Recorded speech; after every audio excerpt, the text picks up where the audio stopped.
Hey there, this is Cooper from Telepathic Bunny Comics. I'm here with Mr. Shadow Punk and Mr. Belmont. Yo, Uh, tonight the subject we want to talk about is the future of crowdfunding. I was hoping to have more participation. I was hoping to have more opinions, but that's fine. Uh, I'm loudmouth with enough opinions for everybody, so there we go. yeah, I'm looking to expand myself. I mean, I already put my project on Indiegogo. I Yeah, already right. put it on Kickstarter, Okay. and I wanted to try Zoop. Oh, okay. Okay. And you can't. It's different than the other platforms because Hmm. you don't just start making your campaign, then submit it after you're done, and see if you're going to get it Right. if you're going to get approved or whatever. You have to Hmm.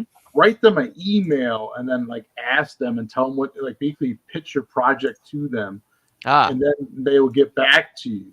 Ah. And Wow. God knows how long they take to get back to you because there's no Ah. timeline or anything.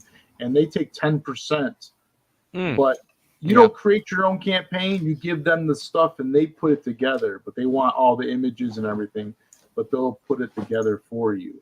Right. So it's a little bit different. Yeah. Yeah. And obviously, depending on the censorious nature of the website, uh, you know, administration, that could be okay, or it could be a freaking nightmare. So, I don't know what their reputation would be, but Um, I don't. I've not heard Zoop mentioned very seriously in our circles. Usually people say, "Well, you can always try Zoop," and it's like That's why that's actually followed why by I'm using laughter, it. So I'm basically. trying to expand my reach, and that's why want to use Zoop to see there might be Yeah. people on there that that Uh-huh. don't buy on the other platforms or whatever. You know what I mean? So Right. So Right. Right. Right. Zoop Right. is Right. Zoop is like a crowdfunding site. Hmm. Huh. I've never heard of that. Yeah. There's like a few crowdfunding sites that have popped up over the last little while since crowdfunding's kind of really taken off. Um, you know, But I think in the space that we're operating in, I think we can.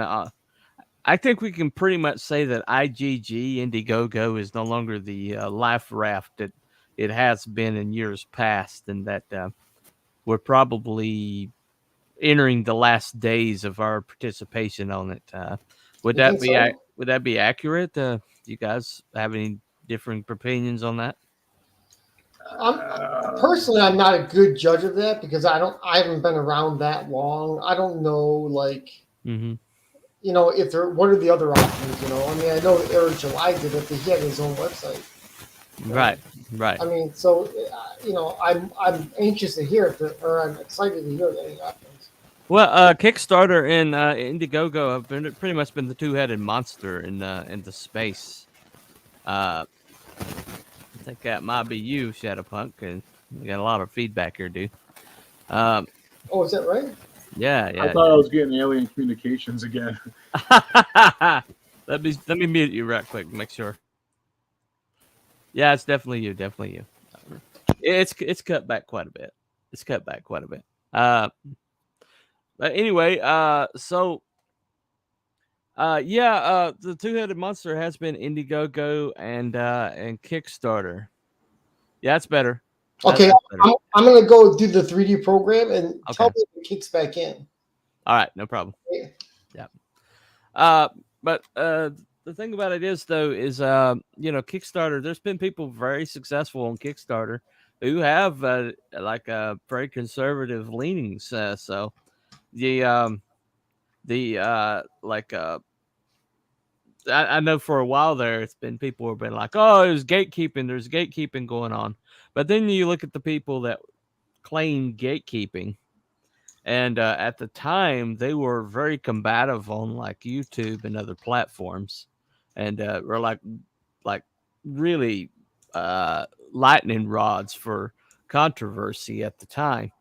But you have somebody like Tim Lim who put a like a what was it called, Walmite, which was like a Trump comic, and he successfully funded that thing multiple times on Oh wow. Kickstarter. On Kickstarter, and then like Mike Miller, he did Magnificent Seven, which was god awful, but but he funded it on Kickstarter with no problems, no issues, no You kickback know, or anything. sometimes I wonder though that if these platforms, it's like a shell game for them. Yeah, They one day they're good and one day they're bad, and yeah. they keep us guessing because we don't really Hmm. know. You know. Well, the one that was like the commissar, the one that everybody was pointing to, uh, and she basically everybody was like, Oh right. everybody was like, oh, as long as she's there, we're never getting anything through the door, but then she basically brought in the union into Kickstarter, and then as soon as they had the chopping block out, she was one of the ones that was gone. Really? So Yeah.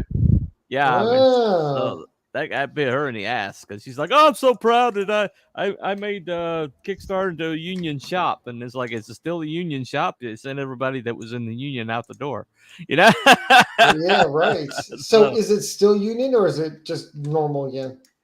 I don't know.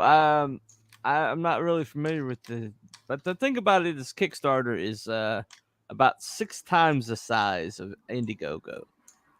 I mean, Right. it literally is huge. And I mean, when you say crowdfund, you say Kickstarter, and people are like, "Oh, crowdfunding." Right. It's like the Coke of Yeah, but crowdfunding. comics is only a small part of that. Yeah, yeah, it's a small part, right, right. Well, so it's the same on Indiegogo, right? Yeah. They have other stuff too. You can get Yeah, Indiegogo, technology.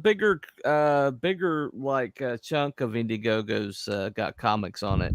Comics are probably bigger on Indiegogo than they're on Kickstarter.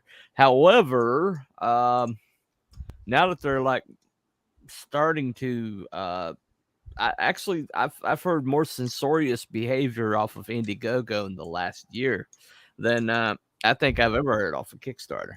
No kidding.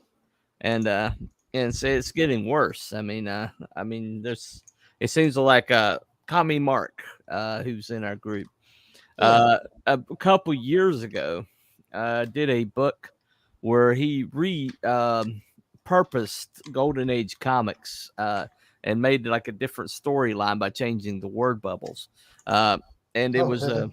and it was not Daredevil was the name of it, and it was he was fighting Ku Klux Klan members.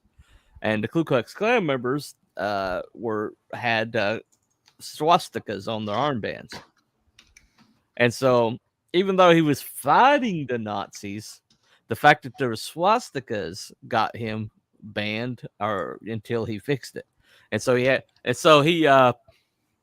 put on those armbands Indiegogo's logo Oh, did he really? to fix it, yeah. Yeah. Yeah, there's Aaron. What's up, dude? We got one person watching. Hey, man, come on in That's if you funny want, dude. though. Come on in if you want. But yeah, and so when he launched Krishna Kid, which is like a Hail Mary for him, he demoted about all of his disposable income into launching this book, Oh, and did he really? he's Okay. really depending on it funding for it to exist, because it's not going to exist otherwise. And next thing you know, he wasn't seeing it trending anywhere on Indiegogo. How do you And know? Is there a way to know that? I don't know how to know. How do you know yeah, that? yeah, you click on trending page, and Oh, if your book is like is getting people backing, then it should be on trending page. I There were see. things on that trending page that had absolutely no backers whatsoever, but they were just Really? new. Yeah. They were newly out, and people were like clicking on it, right? Those fuckers. Yeah, and so they were shadow banning the shit out of him, and because you couldn't even find it unless you like pretty much did a direct search, and he went out, went to them. It's like, what's going on here? And it turned out that they were still banning him from the not Daredevil days. Jeez. They still had a shadow ban on him. and eventually, I mean, they removed it, but he kind of lost a lot of momentum. It definitely tells me that the I think the future ideally would be where you Studying 3D art, watching in the background. All right, dude. What you got the 3D art guy right there? Can you see it? No, I don't see the screen. Okay. Sorry. It would be more in the lines of the Eric July thing, where you would have Yeah. your own website, or we would have a indie comics one, Right. and Right. that would last for a couple of years until we screw it up, Well, But you know what I mean. no, I know what you mean. Human nature. Human nature is Yeah, going to get yeah. into it at some point. Well, but the thing about it is, though, is we only have like the word of a very few members of our community that Kickstarter was like banning them or was not allowing them to be on the platform. But however, you got these guys over here that eventually formed Iconic Comics, and they have never been on Indiegogo, and their comic company is really massive. As a matter of fact, it's rapidly growing into a comic producer. Okay, and it's rapidly. They're headlining Bell Comic Con in Texas, which is a really large Comic Con in Texas. They're on the Cayman America is on their damn billboards and Soul Finder. And yeah, I mean, they've had the drama, Doug Ernst and all that shit. But you can't ignore the fact that they were on Kickstarter. They're funding their stuff on Kickstarter, and they're unabashedly conservative. So maybe it wasn't Kickstarter. Maybe it was those guys. Because I watched a video of those guys basically threatening anybody that goes on Kickstarter that they're not going to support them, and they're not going to like bring their customer base to bear on their campaigns if they go on Kickstarter. Basically threatening Really? people. Yeah. And so that's one of the big reasons why I no longer follow EVS and his big circle, just because of that. I'm like, you can't tell me what I'm going to do, what I'm not going to do. Well, the other thing too is that the EVS thing is that it benefits him to say these guys are Kickstarter sucks, right? Because he's making zillions on Indiegogo. Yeah, and, because Indiegogo he's a well on Indiegogo. I mean, they're going to do whatever they can to keep him happy, and so, but the thing about it is they are like practicing or sharpening their tools on smaller campaigns, like Magnificent Bastards, James Rock's campaign, which they shadow banned this. They basically, when he went to get his money, when he was closing the campaign out to get his money, they told him that he couldn't get his money until he removed some images. Really? Yeah. Like okay, that's crazy. Okay. That's crazy. And the image they want removed, get this. This is crazy. The image that they wanted to remove was this kid was being bullied by other kids, and he snapped and stabbed another kid with a pencil. And that's what they wanted removed. Further down in that exact same campaign was a dream that he had of him being slaughtered, like millions of him, like copies of him as a kid being slaughtered. Okay. And so they're decapitating kids that further down, and that wasn't the image they wanted to remove. They wanted the one where he stabbed the other kid in self-defense or out of anger. Because it was, quote, bullying, and it was against their terms of service.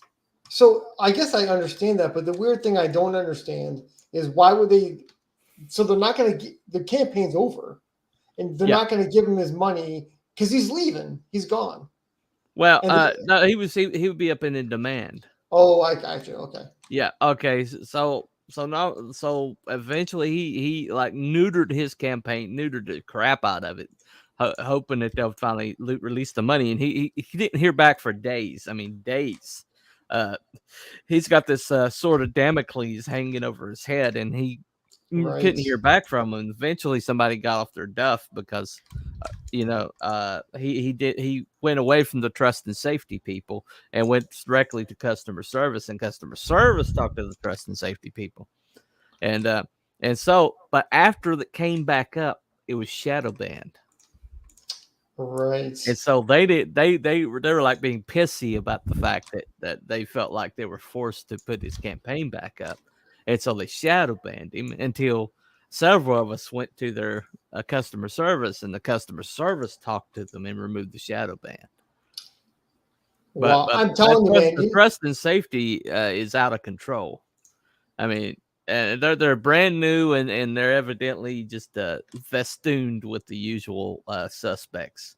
So that's who's gatekeeping on Indiegogo right now. But there's a few people. But as long as they don't gatekeep the largest people that are on Indiegogo, then those people aren't going to bat an eye. They're never going to tell people to get off Indiegogo. You're probably right.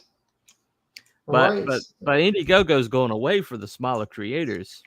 But they're kissing the ass of the larger creators, so they don't complain about it. And that makes a lot of sense. That analysis makes a lot of sense. Yeah. So anyway, what's up? Hey, what's up, dude? So now the chick third. No, sorry. No, of course not. Of course not. You wouldn't do that. Oh no, look who's here. Anyway.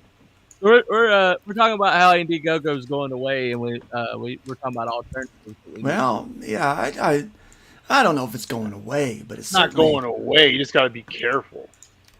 Okay. You're certainly not going to have the freedom on there that you do other places. No, I think it's going to be utilized less. I think if all your business model is doing pre-orders through crowdfunding, then you've got a really poor business model. At some point, you've got to fix that. So. Well, the model that was like kind of set by Richard C. Meyer, and it's kind of been followed by other people in our circles. Is you form a YouTube channel, you get followers from the YouTube channel, you produce a comic book, you put it on crowdfunding, make it available for people that are your fans on the YouTube channel, and then they back your comic. And fans only, and you're able to. Well, it is kind of I guess it is kind of only fans. Dude, I know artists that are on fans only that don't show their tits. Oh, really? Like that's not what they're there for. They're actually like it's their art that's hidden behind a paywall. And they use it for that reason. Now, unfortunately, because of the stigma of doing that, I would not do that. I am, however, looking for other ways to put stuff behind a paywall. Well, Patreon is even censorious now. Yeah, they're even iffy, and it's like they're a middleman, basically just giving you like a pay processing. Yeah, I'm not loving them anymore. I'll tell you what, I don't make a lot of money there. It kind of makes me think though that the one direction you guys are talking about is going towards paywalls and multiple ways of earning money. There's also the way where you go, how can we branch out and find people that never buy comics, like Eric July did, right? Yeah. And that's maybe that's a YouTube way, but maybe maybe it's also like a new platform way. Right. Where like I'll just make something up. Let's say Genesis Crüe has her own website, right? Yeah. Now, like all of our books are kind of the fans can look at all the books and see that you do one and I do one and he does one. Right. So I don't know how you do that, but I can't figure everything out in my life. That's too much. That's over my head, Well, I just pulled the trigger on making the changes to my crowdfunding that now it will function. Once they've got it implemented, it will function as a store to where you can create the tiers and then you can select multiple tiers. So it's always a la carte. Right. So you can do a one that might be a special, but you could, like how Indiegogo, you can select multiple. You can back multiple tiers, but you also have add-ons. This removes the add-ons, I like the a la carte idea because I back stuff all the time and get junk that I just don't want. Yeah. I mean, Right. I can't tell you how many these like cards, stickers, Tchotchkes. tchotchkes I got sitting around. I mean, JTP, man, he put so many buttons in that first several campaigns Yeah. that I was just like, I got like these Riot Press buttons, like Yeah, I've been trying to figure out that because there's some people they don't want the add-ons, and then some people do. Yeah. It's like That's totally you know, true. So So instead of just offering add-ons to everybody, you say, add this for $5 more, you get the add-ons. Yeah. Like you can pick that as or the stretch goals. I mean, not the add-ons, but the stretch goals. Right. So like for this $5 add-on, you get all the stretch goals. Right. So I mean, I just don't know how to do it or how to play with that.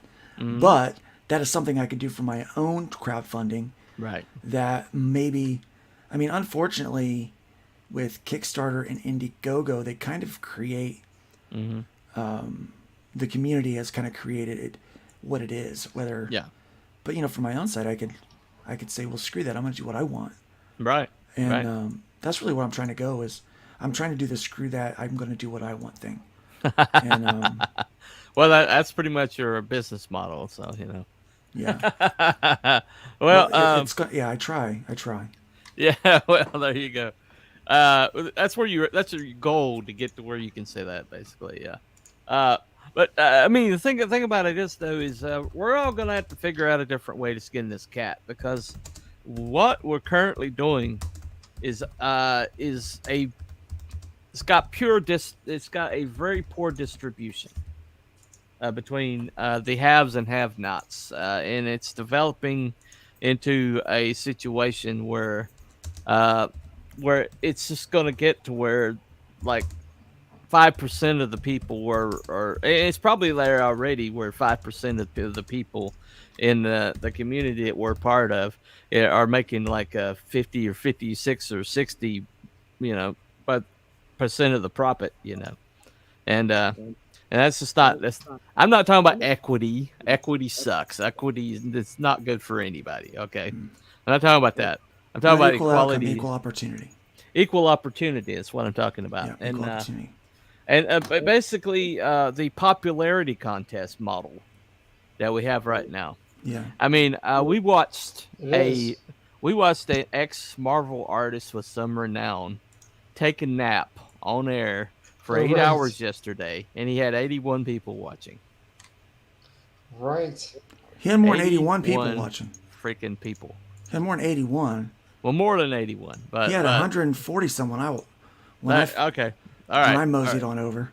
That is crazy, I'm telling. Here's the deal. Yeah. Here's the deal. Got wasted and slept on stream and has more views and more interaction on one live stream than what we all have combined for a whole week. Oh yeah, definitely. Well, it definitely indicates that, like you said, that it is a little bit of a like a popularity charisma type situation. But it's not a charisma. It's not a charisma though. It's entirely it's popularity. It's the mainstream. If you have a mainstream name, then you automatically have a built-in. Okay.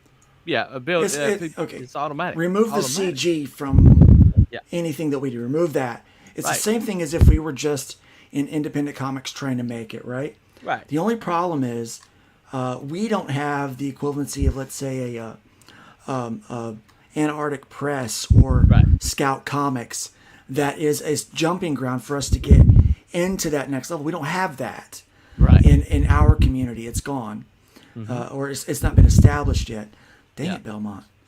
I know. Totally. Is he snoring? I don't know. His microphone's too close to his mouth. It sounds like he's dry humping the microphone is what it sounds like. I think he's snoring. What? I'm not even doing anything.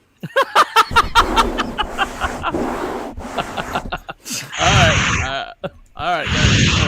There he is. So anyway. You sure that was me? Yeah, it was definitely. It was definitely. Yeah. So the I guess maybe the only thing that I see that may be coming up where we have an opportunity, it's not Comicsgate, but Arrow Comics isn't Comicsgate, but they're Comicsgate friendly. Right. Randy doesn't care as long as it's a good story. If it's a good book, it's well done, then he doesn't give two two shakes. Who's Right. this? Right. Terror Randy Comics, Zim. Randy Zimmerman. Yeah. Yeah. But I mean, that's still a long ways off from being an Antarctic Press or, from launching up into another level, Right. or even another circle. Now, I think maybe Iconic Comics was kind of going there, and a lot of people had, they were simping for Iconic. Yeah. But they've gotten some bad press. Right. I thought some of their stuff was good. I mean, it was, well done, but it wasn't, Right. it still wasn't at that level, and it still had that anti-CG feel to it. Yeah. I haven't found anything that's just so neutral, but allows that stepping ground. Now, honestly, I guess Alterna is probably the closest, but yeah, but still Alterna is probably the biggest one we've got. yeah. But right. I mean, still, that's if you sign with Pete, and he's a great guy. Peter's a great guy, right. doing great work over there. But it automatically puts your book at a low price point. Yeah. And I don't know a lot of creators that really want to do that. Right. I personally don't want to have a book at a $2 price point. That's just not. Well, you definitely have to carve it up into floppies to meet that model. But I'm at the page count in floppies to do that. Yeah. But I don't want to print my book on newsprint. It would not look as dynamic as what it does on the higher end paper. Right. I would have to color it completely different. And have to approach it completely different to do that. And I mean, it's great for that model if you want to use it, but right. Honestly, yeah, it's tough because they proved yesterday that and people are really, really ugly. Cheering on that behavior. Yeah. Well, yeah. So, but the thing is, so we're looking at two issues: getting connected to people that buy comics, and then payment process. Right. Right. So hypothetically, if Genesis Crüe did have their own pay sites, right, and people went to it and bought comics, then problem solved in some way, right? Yeah. Right. Assuming that it would even work, Well, building an audience is tough. Yeah. Totally is, Well, I think the what we saw with Eric July is kind of the point is that the money is out there. Right. And definitely. It's not, and money's not in the circle of CG because let's face it, CG is a fan group. It's basically a fan group. If you got, I mean, as much as they quote unquote, middle fingers up to the mainstream, anybody that comes out of the mainstream is immediately celebrity status. Immediately has, and so even though they say we're not supporting the mainstream anymore, as soon as that creator comes out of the mainstream, they got all the support in the world. I'm honestly, which is fine. I'm not I'm upset. fine. Some people like Aaron and Shelley Lepresti, support I'm them not all upset day with long. Graham Nolan. Anybody of those professionals, man. Well, trust me, I love Dale Keown's work. Yeah. It was disappointing for me to see that kind of that going on with him, and I worried about him. Because I worry about those kind of things, but maybe that's just the pastor still in me. I can't seem to shake that. The thing about it is though is that's that kind of behavior. I mean, like the Baller and the Jacks and the CG Kings and all these people get just plastered, and it's like, oh, it's legendary. The next day is, oh, did you hear what Shane did? Oh yeah, he dropped his, the $2,000 limited edition Shockwave on live on stream because he's too drunk to hold it. Oh wow, funny. It's part of the lore now. And let's talk about it. Let's make jokes about it for weeks and weeks.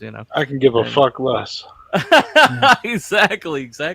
So what happens? Outside of that, outside of the celebrity, there's another community that is here that is small creators, people that have never been in the mainstream, would never get sniffed at for the mainstream, who want to make their first comics or want to put their first work out into the world, and that those are the people that are my priority. Those are the people that I'm looking out for. Those are the people that my concern is for. I think CG was great a long time ago for that. Yeah. But the more disillusioned actual professionals get with the mainstream, and realize that CG is, ultimately a better experience for creating and for fans. Oh yeah. More of them are going to come over, which is going to make it more difficult for us, which means we have to be more creative on how we're going to connect with our fans. Now, the majority of the people in CG that I've met do not do a lot of conventions. No. But I think that has to change. I think I'm conventions... definitely going to do conventions. Yeah, I think conventions have to be on the priority list. I think a mailing list. If you're not building a mailing list, I think you're stepping on your own toes. Let me say toes. I was going to say something else. You're stepping on your own toes. If you're stepping on that, congratulations, mahalo. Congratulations. You have other things. You don't have the same problem as... You have other options, okay. Yeah, there's other options for you besides comic books. You should probably pursue them. They're probably way more profitable than this. There you go. But no, I think that's my, I think you're stepping on your own toes if you're not doing that. With anything, mailing list and finding new customer outlets. Obviously, the circle, if all you're using is a Comicsgate hashtag CG, whatever, you're trying to tap the same market that some of these people that are in the indie market are trying to do, tap the same things, which is the problem with the local comic book shop. I love them, but with Diamond, they're only going to the same sources. Right. Comic books, the Western comic book, is struggling for a few reasons. Yeah. Number one, it doesn't have the variety that it needs. We always compare manga to Western comics, and I hate that because it's apples and oranges. Yeah, but there are some things that you can learn from manga. Okay. Yeah. The first one is variety. There is a huge variety. Now we're starting to get more variety in comics, but another thing is the way they approach the art form as a society. Yeah. They look at it with high regard. We don't look at comic book art as a serious art form here. Well, they do that with the Dessinée, the Bande Dessinée in France. Right. Exactly. Yeah, and in other societies, they definitely have a more cachet. And then third is they don't have they don't have specialty stores to buy it in. You don't have to go to a manga store to buy a book. You can literally get them just about anywhere. Well, let's talk about how the model used to work. Okay, the way that we got into comic books. Did anybody? Am I the only one that saw my first comic outside of a comic book shop on a news rack? Yeah, I saw one on a news rack in a grocery store. Yeah, that used to be the model. And that would be the entry point at for the register. People. Yeah, and they would see it like in the magazine rack, or they see it on the spinner rack, Yeah, and I'd have to go to the comic book shop to get some of the more obscure ones. Right. Right. But that basically that's all the comic book shops did. It's the only business that they really did was for back, like the if you wanted to find I want to find Werewolf by Night, first appearance of Moon Knight, I need to go to a comic book shop for that. Of course, then the online, model kind of took that over. So if I want a rare comic book now, I check eBay, Right. But it definitely has changed quite a bit. Will says calling us nerds, which is hilarious. Yes, that's true. It's hilarious. I take it. Yes, we are. And don't forget Nerd 10. Use Nerd 10 as a code over at Gemini Mailers. Yep. Get your 10% off. To get your 10% off Gemini Mailers. Say hello, Keely Talks. Hey. And hey, Keely. All right. But the thing about it is I think we're going to have to go if we have any kind of future, if the future has any of us hit. Hello, all. Just arrived. What's up, dude? Welcome in. But if we have any kind of future, man, we're going to have to start talking about getting the normies to see our stuff. Because the normies is where the future lies. Okay, yes, Eric July proved this. Mm-hmm. I mean, normies probably didn't even realize that comics were still being made, and then then they see Eric July and they're like, oh, the comics are still being made, and so they're like, oh, we have to get we had to go to Eric July because we didn't know comics were still being made. Yeah, this is the only place to get them. Yeah, and so he gets $3 million of this loose change walking around, Well, exactly. And so, but the thing about it is, it just proved that normies still have some kind of appreciation for comic books. They just don't know where to get them, and they just don't know where they are. The comic book MCU, I mean, basically proved that there is a huge market out there, but they took the wrong lesson from that. Well, they said that there's a big market for the movies, and that so the comic books became grist for the movies rather than the movies becoming something that focused on the comic books. Well, the normies, let's be really honest. She-Hulk's not doing real well because it's made for the normies, right? Yeah. And what they've done is they've abandoned source material because, normies don't care about source material. Right. But let's be really honest. I was a normie before I became what I am now, a nerd, right? What made me a nerd? The stories in the comic books, the source material did, right? So if you want those normies to become fans, use the source material because it worked on me. It's probably going to work on them too. So that's just my thought on that. I mean, well, the other part too is that the world's different today. Like kids have so many different outlets, and maybe comics is not what it doesn't stack up all the time. Kids hardly even read, right? Yeah. Well, for future, you creators need a warehouse for after sales and distribution system. I think by 2040, it has developed. Okay. I've got one. It's called a storage unit. Yeah. And I've got extra every time I run a campaign. I don't put any of that money in my pocket. And here's the problem: we got a lot of creators that when they run a campaign, they're trying to pay themselves off of their campaign. Right. Sometimes I'll work in my page rate for a few things. But for the most part, every bit of extra money that I make on a campaign, I turn right back around and I put it into prints of books, of posters, of merchandise that I can sell. I turn it all take all my liquid assets from that, turn into physical assets that I can turn into more money at conventions or on my website. But again, if people aren't putting conventions and website sales and mailing list as a priority, then why would they even think to do that, right? Right. But you've got to make that a priority. It's also difficult because some people need the money to survive. Yeah. Right. So I mean, it's everyone's situation is different. I always thought the thing too is, I do think that as a Genesis crew, and I'm the least collective person you'll ever meet, obviously. But there is strength in this group. I see a lot of people in the group that don't promote the other people. Yeah. And I think that's it would be, that's pretty powerful if we're able to do that. Instant, you put out your book, Luke, and all of a sudden we all retweet it, right? And I think that's pretty helpful, and I don't see that happening. So well, there's CG now. Now I am going to contradict Eastland a little bit here. I will tell you, conventions were on the downswing. COVID hurt it, but coming back open helped it. I'm telling you, there are more people, and it's not these big conventions like people think, where these big massive conventions.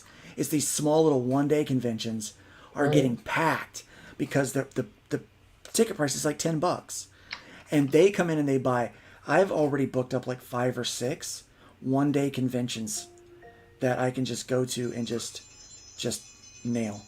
That's my dinner bell. My dinner's ready. Oh, okay. Hear that? Thanks, I'm hungry. I'll be stepping away for just a moment. Oh, okay. So that I can go. All right. I'll come back, but I need to. I am getting hungry. Okay, no problem, man. Hey, can you see my screen? Oh, okay. Hold on. All right, add to the stream. What we got? I'll be right back. I'm just gonna mute myself. No problem, man. No problem. I agree with the man that's more than me. Right. Oh, yo, Complicator. What's up, dude? Good stuff. What's up? Good stuff. Oh, cool. Well, we had a second there. Right. So I'm building the basic shapes and getting those correct. And then I'm going to eventually, tweak it and finesse it. Right. You can sort of see how it goes around the back. Yeah.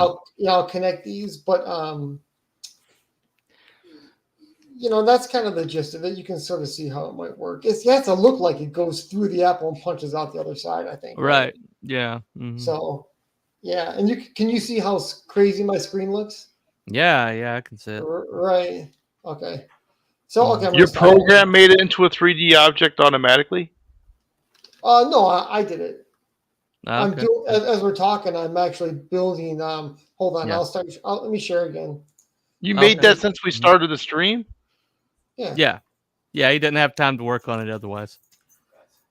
He's a certified freaking genius. I don't know if you've noticed this. Yeah. So holy shit. It's all fucking crazy on the thing. Basic. Yeah. Okay, buddy. What are you doing? There we go. So you can do like basic shapes in 3ds Max.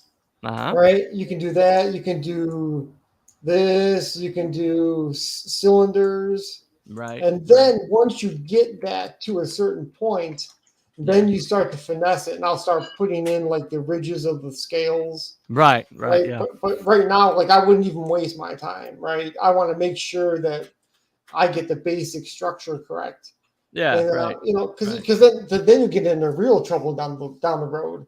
You're like, oh my god, the things are looking wrong, and I got to redo everything. So, yeah, right.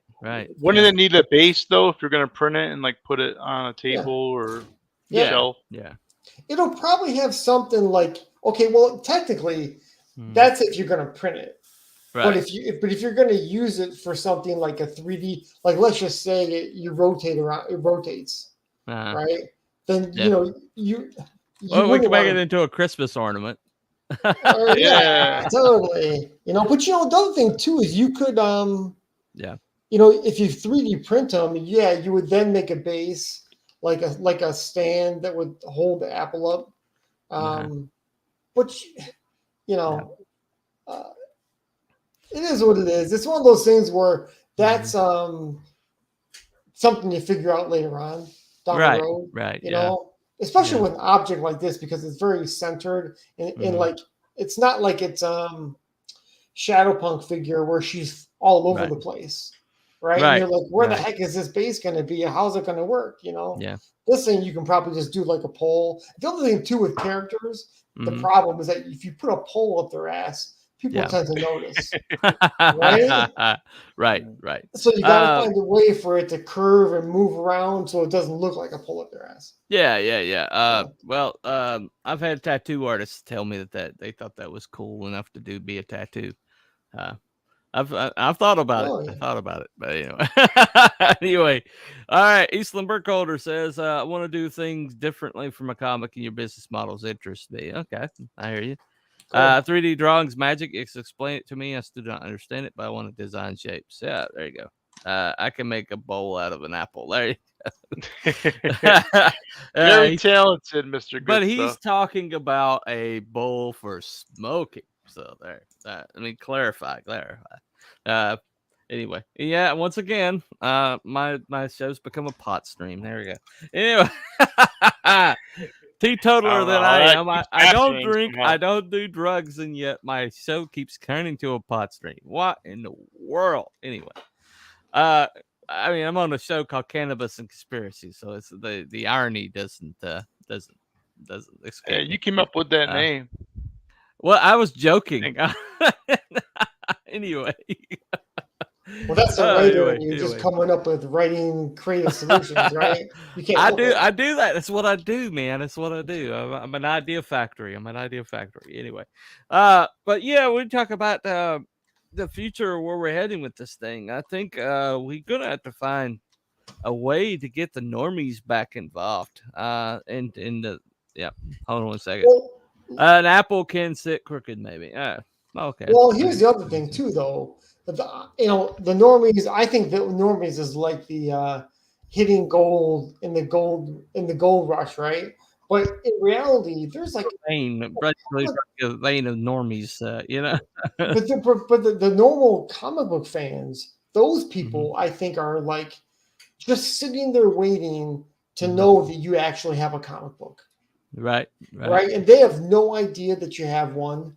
And it's like, to me, that's where we should be going to. is like, because those are the people you don't really have to convince that hard. Right. Because a lot of people think comics are gay or stupid or whatever, and they're like, so you can't convince. Well, I don't think they're that way like anymore.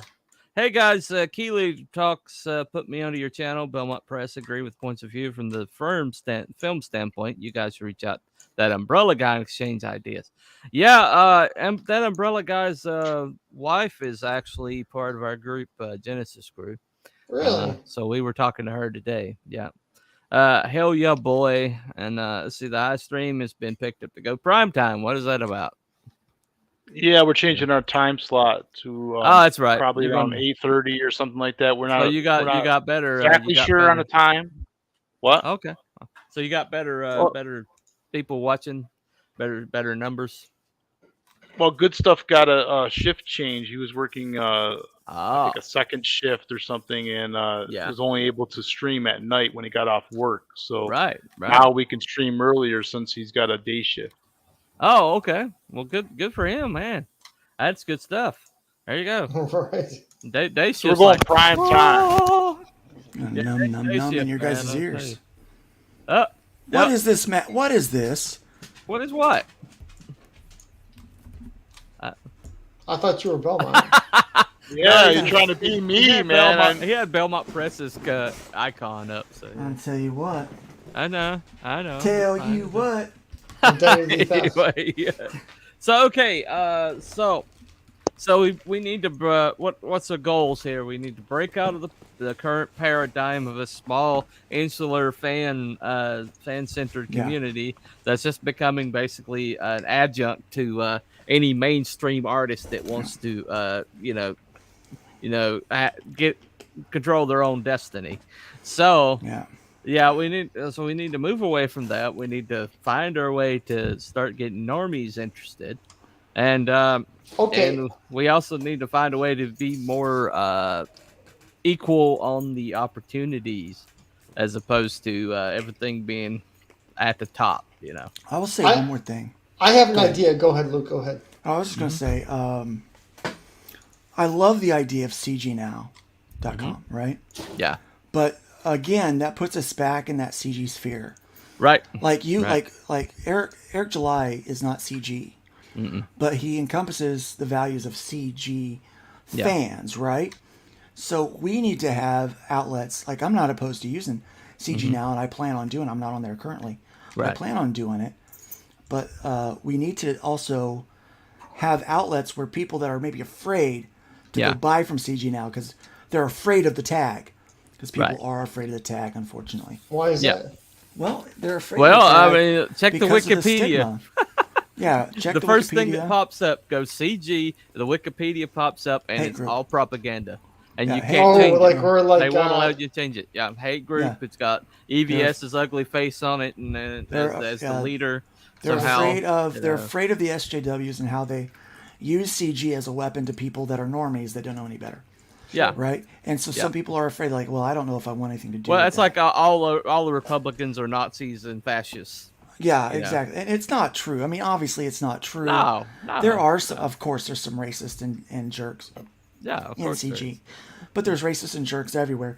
I mean, the SJW that thinks a monkey race in D&D looks like black people, that's a racist person that thought that, obviously.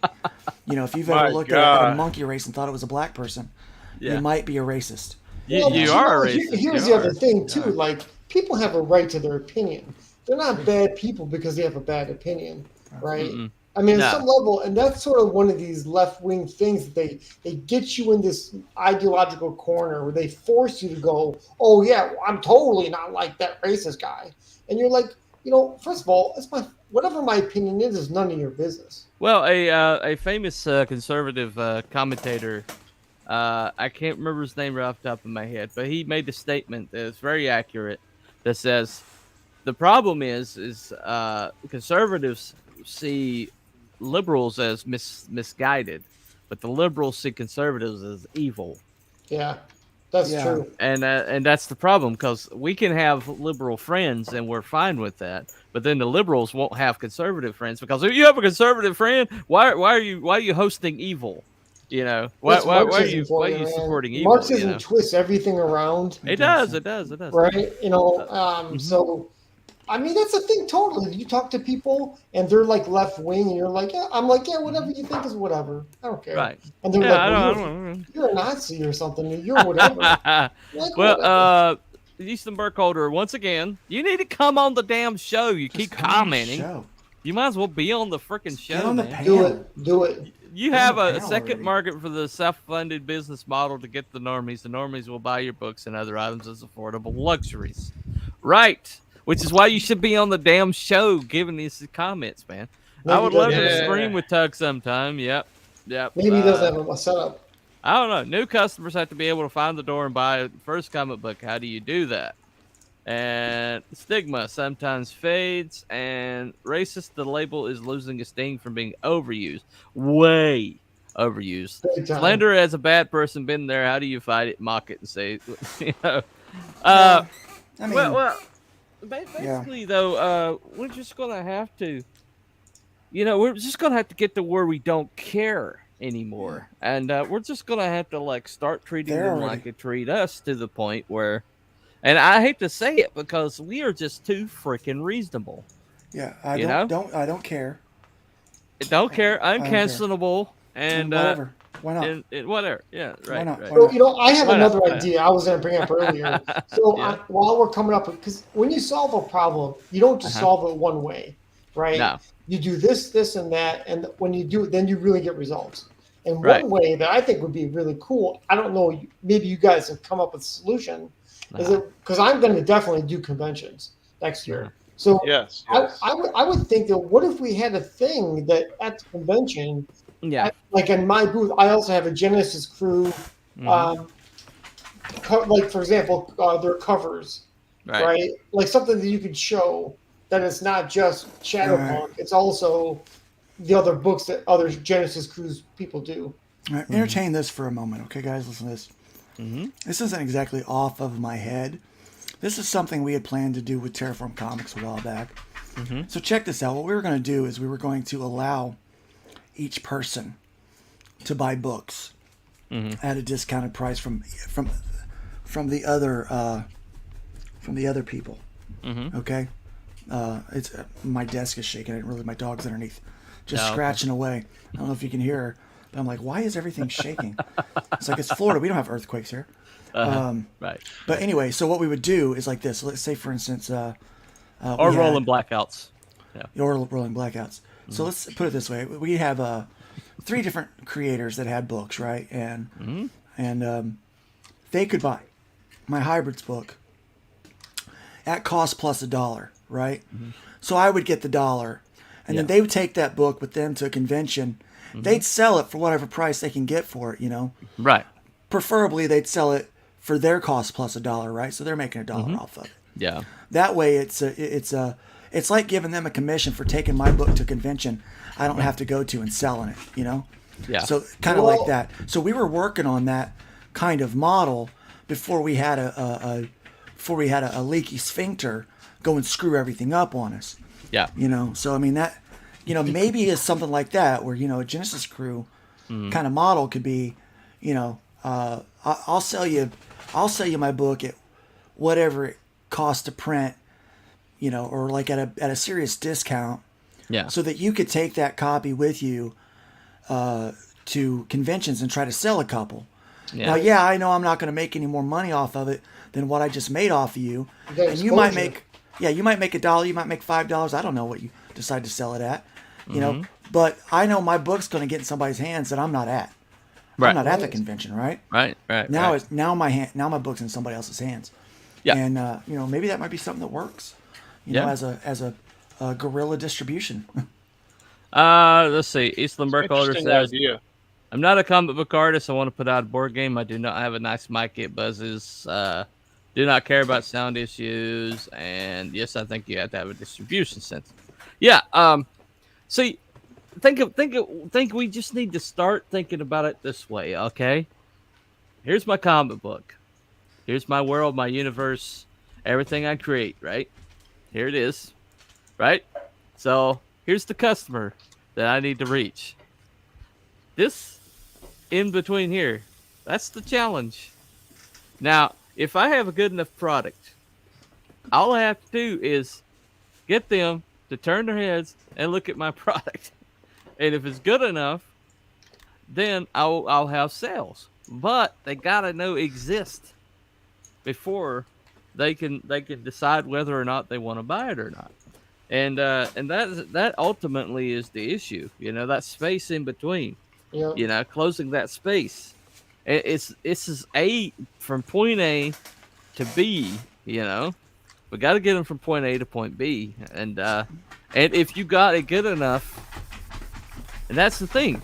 It's like I was saying yesterday about Aaron Lopresti's book, is that the writing is not quite there yet, but he's heading in that direction, and I can see a commitment to heading in that direction. And so he's got me for book 2, because the art got me to back that book because that's all I had. But the writing made sure I came back for book 2. Yeah. Well, see, I look at it this way. Yeah, that's what we got to do. But now Aaron, he's got a built-in fan base already, right? Yeah, he's already got built-in. I've got 58 backers on Rift Riders. You know why? Because I haven't told enough people about the book. Right. I haven't gotten enough people to know about it yet. There's people out there that are backers that haven't heard of it yet. So it's the burden of reaching them. Yeah. Falls to me, not a hashtag. Mm-hmm. Pardon. But you know what? If you've got the product, everybody that I have no problem whatsoever pointing people in the direction of hybrids. I have no reservation whatsoever pointing them in that direction. And I mean, there's things that I'll wholeheartedly back all day long. Smokes, Fox, and Weaponized Werewolf. That book 2 comes out, I'll definitely back that, because the quality that I got from the first product was good enough that I'm willing to come back. Plus, I have to deal with Belmont every day, so if I didn't back his next book, he'd let me know about it. But anyway, so besides that, so anyway, but that's the thing. The future of crowdfunding is getting out of our paradigm and getting the normies back involved. That's the future. And how do we do that? Is the challenge. And so, how do you go door to door and start knocking on people's doors? That's what it takes. Man, I got this one guy I'm friends with on Facebook, and he does that. He does this serious thing. Have you ever been to like Walmart and there's that dude with the mixtape, like the mix disc out there, trying to sell you like for $1 his album that he made? Right. Well, this guy do that does at this the with 16th comic Street Mall out here. They do that where they go out to the store and sell them. This guy does this with his comic book, bro. He's out there. He's out there, and he cosplays as his character. He's made a costume, right? So he's wearing the costume, and he's out there selling the book to people, and that's that's his distribution. That's his distribution, and I'll be honest with you, he's making a lot of sales. Well, one of the tricks with that is not selling your book for $25. True. Right. I think he's selling for like 15, which is pretty high. Oh, really? You guys remember MC Hammer? Yeah, that's what he used to do. Who's that Too guy? legit to quit, all that. Yeah. Okay. The way Hammer was doing it was he was making his albums, and he was putting them in his trunk of his car, and then he was going to clubs, and he was like, "Hey man, I'll pay you to put this disc on." And then he went out on the dance floor and he danced to his own music, right? With his crew came and they danced to their own music. But everybody would hit the dance floor and everybody's like, "Okay, I gotta have that." They come to the DJ, say, "Where do I need to get that?" And it's that guy right there. And then he would sell it out of the trunk of his car. And so when he made such a buzz in Oakland that they came looking for him. Basically, they came to him.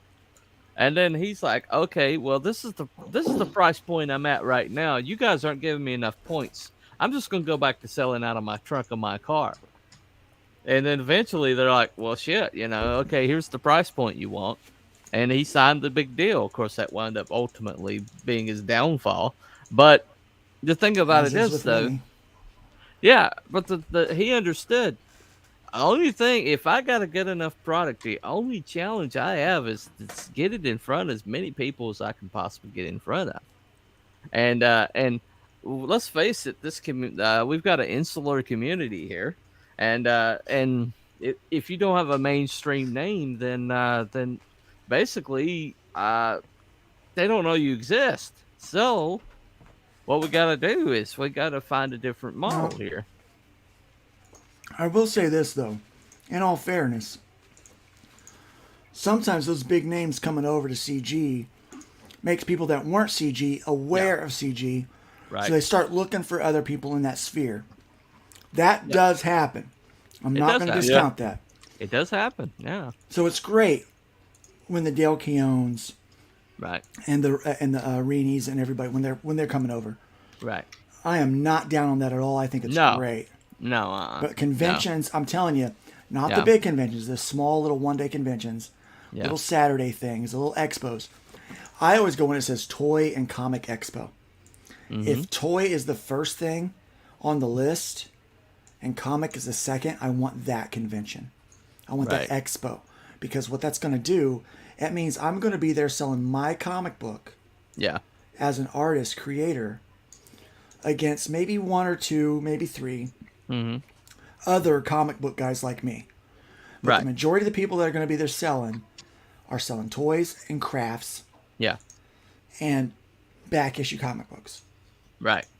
And I know that with me and my prints and my comic book and my original art going in there, I'm going to clean up. Those tables are usually $100 to $150, okay? To get in there to get a table. Yeah. Sometimes they're lower. Sometimes they're only 80 or 90. Right. I got to get in, depending on how far away it is, I might need a hotel or a rental car. So, that might add another $200 or $300. So at most, I need to make $400, right? At a convention. In a one-day convention, if I take my wife and my daughter with me so that I can draw, and I've got three of us selling, and then me selling and drawing, I'm going to make $500. I'm going to make, I'm going to make $100 an hour most likely in a setting like that.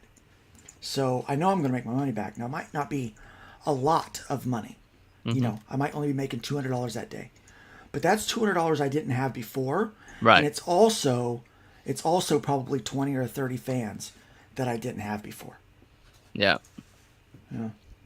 Well, flea markets, farmers markets, Yep. Flea markets.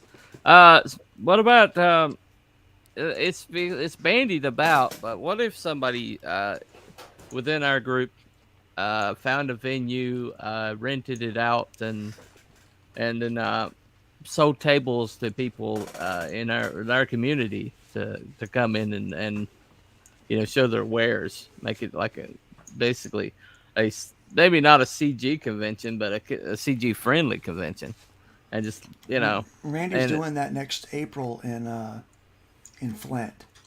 Okay, Flint, Michigan. Where? Yeah, Flint, Michigan. So who's this? Randy Zimmerman. He's hosting a convention next year. I think it's the end of April. I think is when it is. Oh, cool. Okay. But yeah, so there's there are people that do that. Right. Right. Well, I mean, think about it is we're at a crossroads here. I think with the economic realities that are coming upon us pretty fast, we're going to have to figure out a way to reach a larger revenue stream than the one we currently have, and I think the important thing is start asking questions, start having these discussions, and today was just about starting that discussion. Basically, these discussions need to happen, and unless somebody starts having them, then we're gonna go the way of the dodo. So, I mean, yeah. So I mean, it's just the reality of it, This is not gonna last forever, and if you're not moving, you're dying. If you're not moving, you're either get busy living, get busy dying. Well, there's also a secondary problem that I see. Also, a secondary problem I see with a lot of creators. They make a product and they expect they just expect fans to get to them because they use a hashtag, or they expect someone that has a platform, like you or me or EVS or somebody else, to bring them on to promote their book. Yeah, their only way, because they see there's money in that area. Okay, they see that there's money in CG. They see if I can go on Eric July's show or get a hold of his market, then I'll make money. But they don't have any hustle for themselves. They don't have any work ethic in there. They just expect it to happen. And when it doesn't, then they just whine and moan. I don't put my bets on a lot of people. There's 2 times in the recent past where I've had unsuccessful business experiences. Is the guy you're talking about, was his name rhyme with this guy? Yeah, maybe. Hojo. Would the name rhyme with that? Is that the guy you're referring to? Yeah, rhymes with Hojo. No. Yeah. No. He's got COVID brain. It's all right. It's all right. No, I got no. So the first one was with Terraform Comics. Right. The second one was with Liberty Distribution. Right. Now with Terraform Comics, I had a bit of, I was putting money on me. Yeah. But I also put money on other people. In order to make this happen. Right. With Liberty, I was putting money on someone else entirely. Right. I don't do that anymore. Because if I'm going to bet on somebody, I'm going to bet on me. Every time I've bet on me, I've not let myself down. Right. And that's where we need to go as creators. We got to start betting on ourselves instead of betting on somebody else to get us there. Yeah, we were just talking about that, Eastland. I was talking about the MC Hammer. Yeah. The cassette tapes and everything out of the trunk of a car. Okay. You want to see this thing before we close out? Yeah, go ahead. Let's see what you got, man. He's been working on this all conversation long. Here we go. And what we got? Ta-da! Black screen. Yep. It's going to populate in a second. Hopefully. We'll find out. Oh, wow. Oh, cool. That is cool. Wow. So that's the basic shapes. I put the teeth in there just so you see, but eventually they will be like more realistic. And then you'll have like the spitter in the tongue, right? Yeah. And you have the webs around the jaws. Right. All that stuff will be there, right? But that for right is now, so cool. Wow. That's just an hour right there.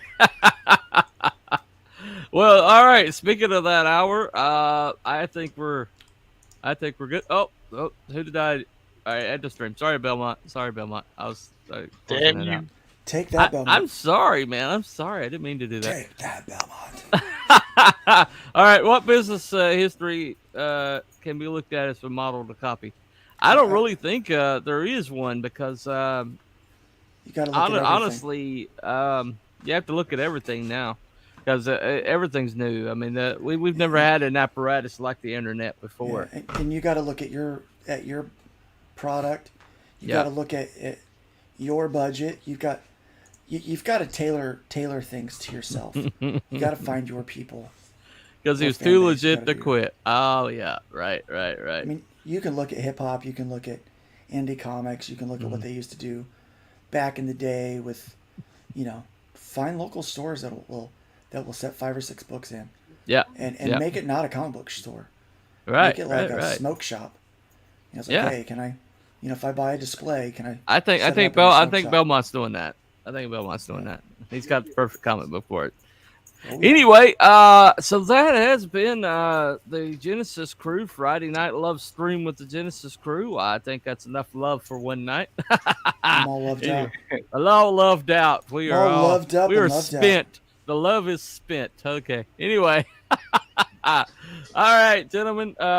Thank you for the fluffiest chat and all of you two for showing up. Thank you, Mr. Luke. Thank you, Belmont, and Mr. Shadowpunk for doing your 3D thing for us today. Anyway, so that's been Cooper from Telepathic Bunny Comics and the Genesis Crew. And y'all have a good night now. Yeah.